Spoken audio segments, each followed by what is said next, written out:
কৌশিকী অমাবস্যা মানেই হচ্ছে তারাপীঠ মহাপীঠ। কৌশিকী অমাবস্যা মানেই হচ্ছে তারাপীঠ।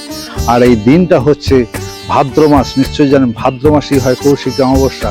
আর দিনটা হচ্ছে 10ই সেপ্টেম্বর, বৃহস্পতিবার। বৃহস্পতিবার মানে হচ্ছে দেবীর তারার দিন। দিনটাকে মনে রাখবেন।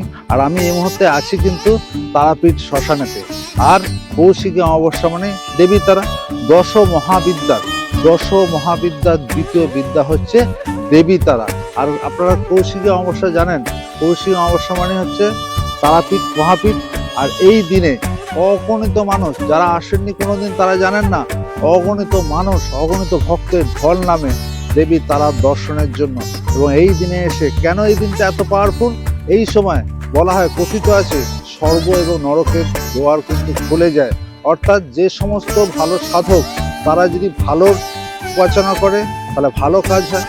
আবার যে সমস্ত ভক্ত যে অর্থাৎ খারাপের উপাসনা করে খারাপ হয়। তাই অনেকে সাধনার জন্য আসে এই দিন, এবং অনেকে যাদের বিভিন্ন ধরনের সমস্যা নিয়েও কিন্তু এই দিনে কিন্তু মানুষ আসে দেবী তারা এবং বামদেবের কাছে আশীর্বাদ নেয়। তাই আর দেরি করবেন না, দিনটাকে মনে রাখুন। আগামী সেপ্টেম্বর মাসের 10ই সেপ্টেম্বর বৃহস্পতিবার হতে চলেছে কৌশিকী অমাবস্যা। আর দেরি করবেন না, অতি সত্ত্বর যোগাযোগ করুন। ভালো থাকুন, সুস্থ থাকুন। জয় মা তারা, জয় শ্রী মহাকাল, জয় গুরু বামদেব।